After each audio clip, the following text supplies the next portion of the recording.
Kentucky enters the medical cannabis arena, legalizing its use as of the 1st of January.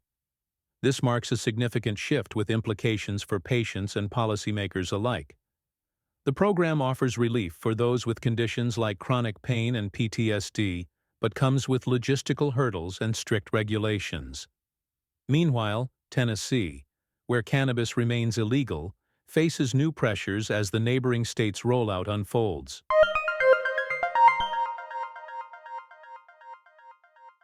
This is the State of Cannabis News Digest, a roundup of this week's key developments in the cannabis industry. Our top stories. New Year brings sweeping hemp product regulation to Louisiana. New York's cannabis market achieves historic growth. New Oklahoma legislation targets cannabis sales and dispensary marketing. Medical marijuana caregivers in Hawaii receive temporary protection. California task force targets black market. And now, here is the deeper look at the key events in the cannabis world this week. In Louisiana, under the new rules, THC and CBD products must be stored behind the counter, come with detailed labeling, and meet stricter testing requirements. Supporters of the law say it enhances safety and ensures only regulated products are available. However, the changes have sparked concerns among retailers and consumers. Many small businesses, especially those selling hemp products, face financial challenges due to inventory changes and lost sales. For consumers, the ban on smokable hemp flower means fewer options for recreational and medicinal use. For those affected, Louisiana's medical marijuana program provides a legal route. This program allows patients with qualifying conditions like chronic pain or PTSD to access smokable and edible cannabis products from licensed dispensaries. If you meet the qualifications, you can get THC through the physician's recommendation. While the transition to medical cannabis offers a solution, it does come with additional costs and steps. Critics worry that some users may turn to unregulated sources or out-of-state purchases, potentially undermining the safety goals of the new law. Ultimately, HB 952 represents a significant shift in Louisiana's cannabis landscape. It tightens controls to improve safety, but also reshapes how consumers and businesses interact with THC and CBD products. Whether these changes will strike the right balance between safety and accessibility remains to be seen. By the end of 2024, New York's cannabis industry has hit $1 billion in retail sales, just 3 years after legalization. This milestone reflects the state's efforts to prioritize equity, expand medical cannabis access, and crack down on illegal operations.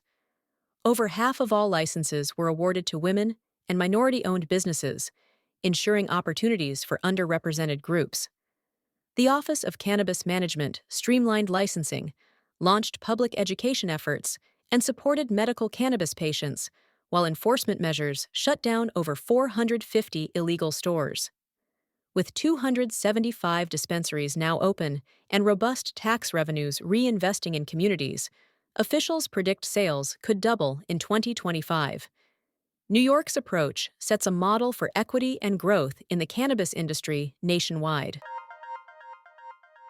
Oklahoma's cannabis industry is facing tighter regulations to address market instability and public safety. Senate Bill 320, proposed for 2025, introduces a weekly purchase cap of 2.5 ounces for medical marijuana, while Senate Bill 191 limits dispensary advertising by banning flashy promotions and health claims about flavored products.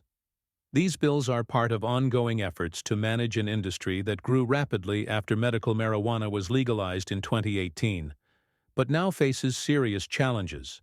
By the end of 2024, licensed cannabis businesses had dropped from over 8,700 to less than 6,000 due to regulatory crackdowns, falling prices, and market oversupply.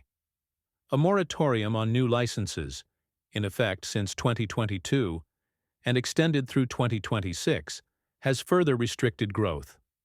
New 2025 rules, including pre-packaging requirements, stricter employee background checks, and tougher compliance standards are expected to increase operational costs, particularly for small businesses.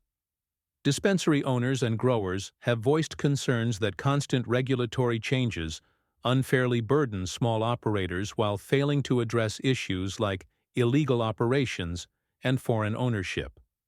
The Oklahoma Medical Marijuana Authority has also faced criticism for slow license renewals and inspection delays, worsened by staffing cuts in 2024. These challenges come amid growing fears about criminal activity and foreign ownership in the industry. Laws targeting land purchases by foreign entities and unregulated operations aim to tackle these issues, but many small businesses worry about being pushed out of the market due to rising costs and compliance hurdles. For patients, the proposed purchase limits and advertising restrictions may reduce access and make finding suitable products harder. Larger businesses with resources to adapt are likely to benefit, while smaller operators could struggle to survive. State officials hope new measures such as a state-run testing lab will improve product safety and rebuild trust. But the industry's future depends on balancing regulation with support for legitimate businesses. Governor Josh Green of Hawaii has stepped in to protect medical cannabis caregivers and patients by signing an executive order on December 30th.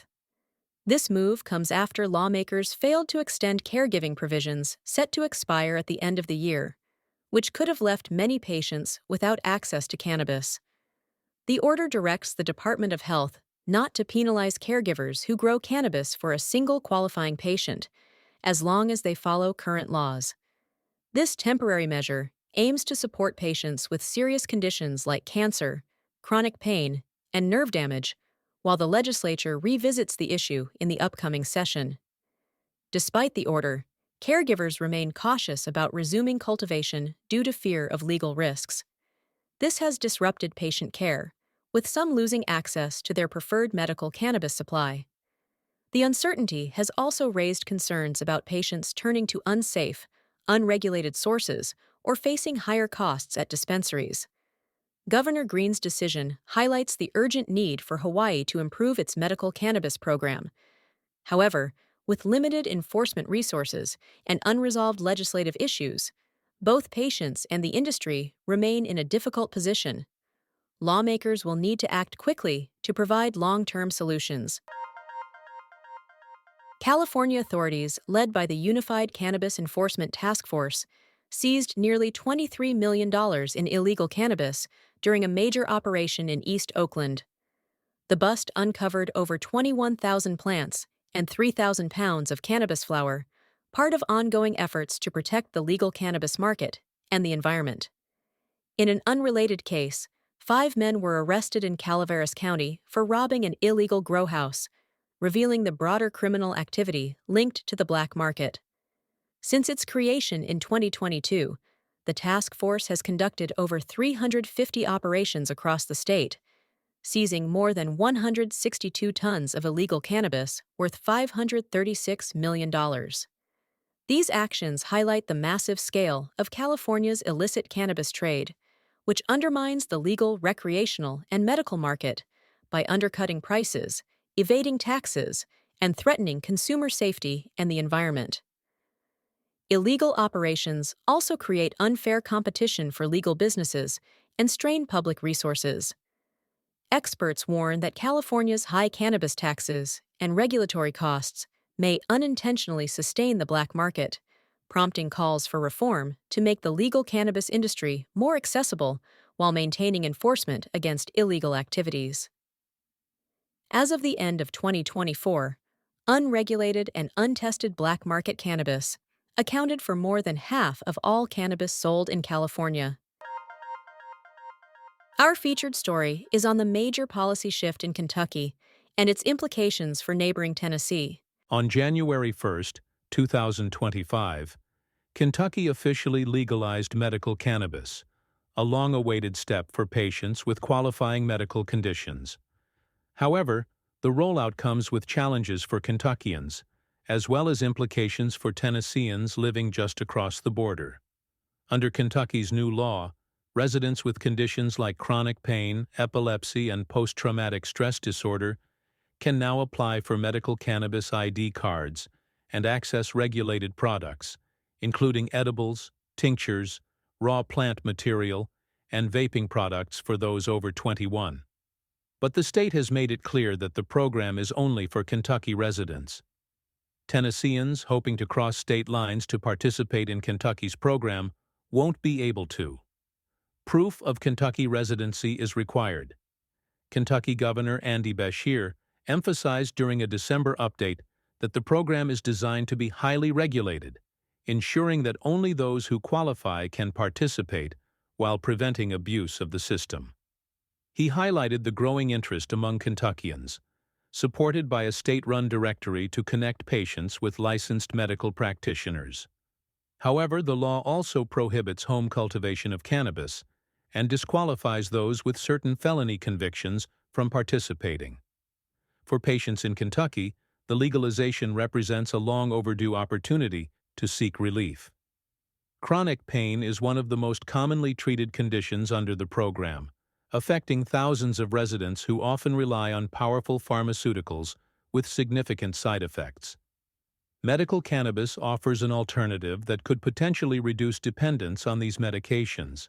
However, dispensaries are not yet operational.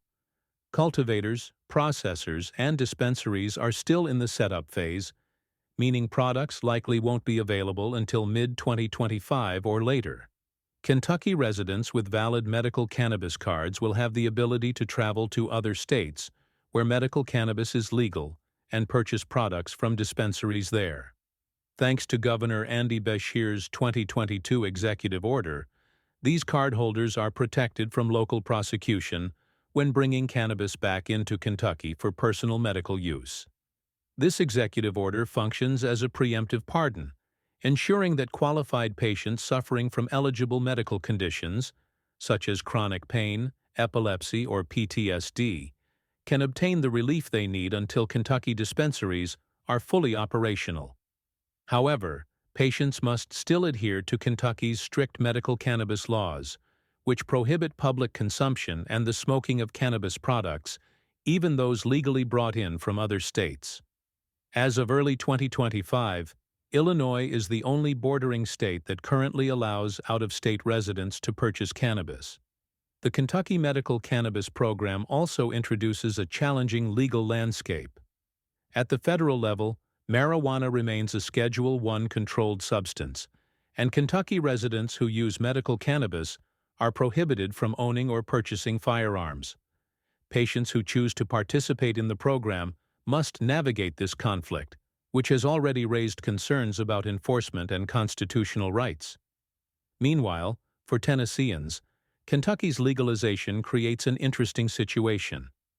Both medical and recreational cannabis remain illegal in Tennessee, and crossing the border to purchase medical cannabis in Kentucky isn't an option. Additionally, Allen County in Kentucky, one of the counties bordering Tennessee, has opted to ban cannabis dispensaries altogether, further limiting access near the state line. Despite these challenges, Governor Beshear expressed optimism about the program's future, calling it a long time coming for Kentuckians in need. While patients and industry leaders work to overcome the logistical and legal hurdles, the program holds promise for improving healthcare access and boosting the local economy. For Tennesseans, the developments in Kentucky may serve as a case study in cannabis policy as discussions about legalization continue across the region. As Kentucky moves forward with its program, Tennessee will be watching closely to see how it unfolds and what lessons can be learned. This was the State of Cannabis News Digest, available weekly. You can listen to us on all main podcast platforms. To make sure you don't miss out on the latest updates and in-depth analysis of the cannabis industry, be sure to subscribe to our podcast. By subscribing, you'll get notifications for each new episode, helping you stay informed and ahead in the ever-evolving cannabis market. Join us next Saturday for more insights. Until then, keep thriving and stay green.